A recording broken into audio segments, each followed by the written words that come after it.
তাহলে তো অসুস্থ হয়ে পড়বা। না না আব্বা, আজকে ওর আর যাইতে দিতাছি না। দরকার হইলো ওর মালিকের লগে আমি কথা কই। আমার জামাইরে দিয়ে এত পরিশ্রম করাইবো কেন? বাবা, এই যে তুমি দিন রাতে এত পরিশ্রম করতেছো, তোমার তো একটু আরামের দরকার আছে।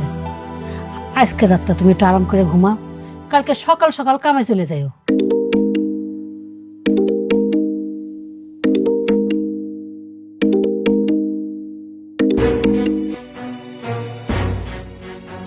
হ্যালো, কোথায় তুমি?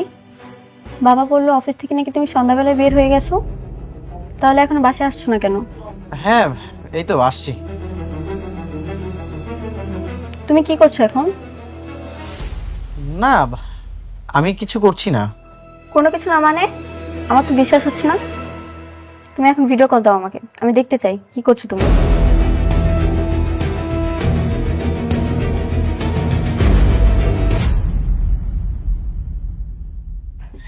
হ্যাঁ ঠিক আছে, দিচ্ছি।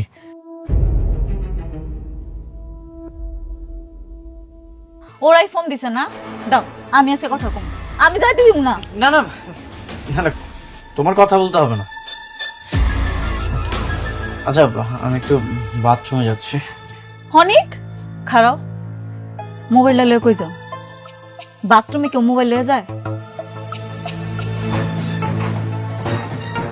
তুমি জানো না, মোবাইল ছাড়া কি আমার বাথরুম ক্লিয়ার হয় নাকি? আর দুনিয়ার মানুষ বাথরুমে যায় না না? অনেক